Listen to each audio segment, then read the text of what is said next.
Hello there and welcome to Mamarama. I have no script today. This is totally unscripted. And you probably would think it was always unscripted, but usually I have some notes or something to go by. But I think I'm going to approach this more as how about a video blog? I kind of like that idea. I mean, why not shake it up a little? I've been doing this for so many years now. It's like, I don't know. I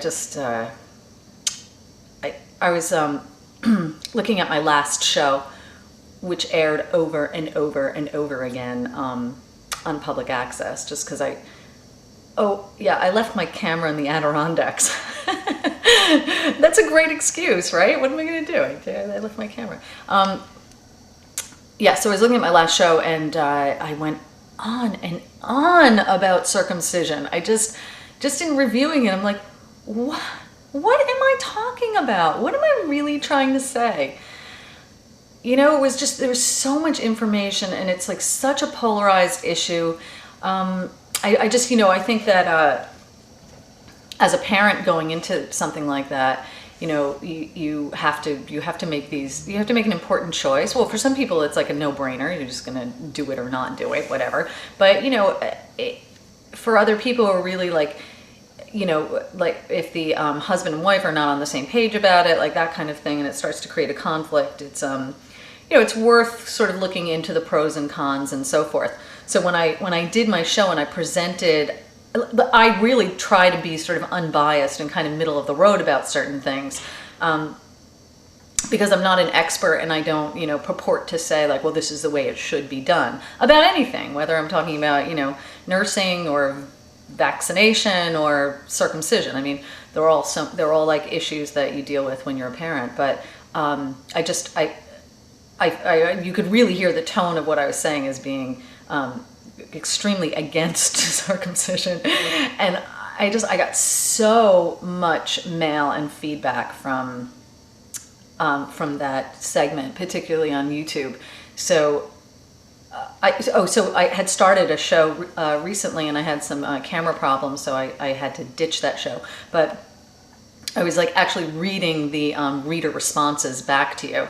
Is that like completely redundant? I suppose not. You know, there's plenty of people who like might be interested in hearing what other people had to say. But anyway, I'm done. I'm done with that topic.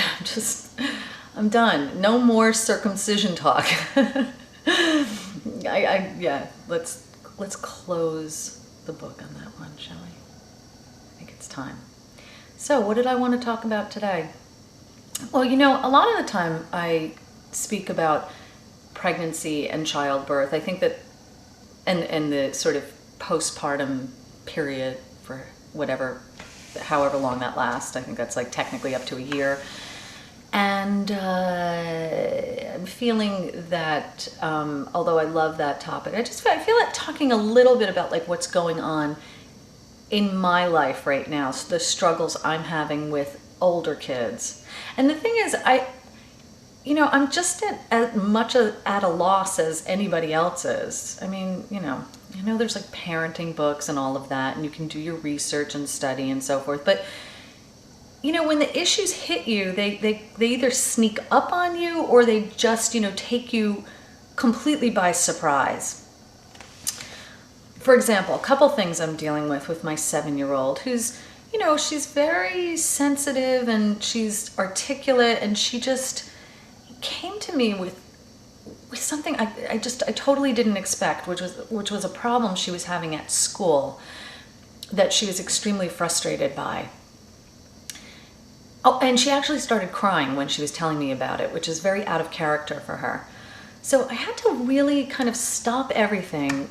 And I just want to take a little side here, but to say that, you know, frequently throughout our day, it's like we're so busy, we're multitasking, we're like, you know, doing, you know, like there's just so much to accomplish in a day when you have children, that sometimes we don't really take the time to stop everything, like clear out all the extraneous clutter and sit down and talk.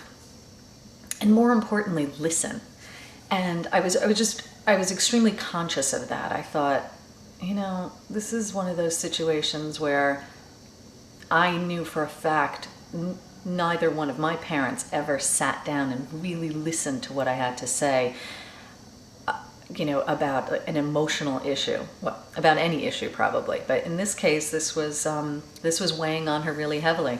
So anyway, I'm not going to tell you what the issue was that she was discussing, but it was so fascinating to just listen to her, try to bring words to her feelings and try to express to me just how her level of frustration and so forth. And it was really funny that she chose to not just explain the situation to me, but to choose like 7 different metaphors to describe it, which is really cute. It was like, yeah, and like, if you painted the most beautiful picture in the world and you loved it, it was so perfect, and then someone came along and ripped it up into a million pieces, that's how I felt. So, and then she went on from there, another like 6 versions of that same sentiment, that like something had been stomped on in her world. And so again, I mean, it was really just a question of shutting everything out and just listening. And she was really appreciative of that. Like after, a half an hour of listening to the story and trying to, I didn't really have exactly any advice for her. It wasn't exactly something that I could fix or teach her how to fix. I mean, I had some ideas about it, but it was almost the kind of thing where like, you're growing up, you're in 2nd grade, there are certain things you have to accept about school that are just different than they used to be. I think what I mean by that is just that it's a little bit less play and it's a little bit more serious and academic. So we sat there and we talked, or she talked rather, and she was just great. Like when her sister interrupted, she was like, no, I'm having time with mommy. This is really important.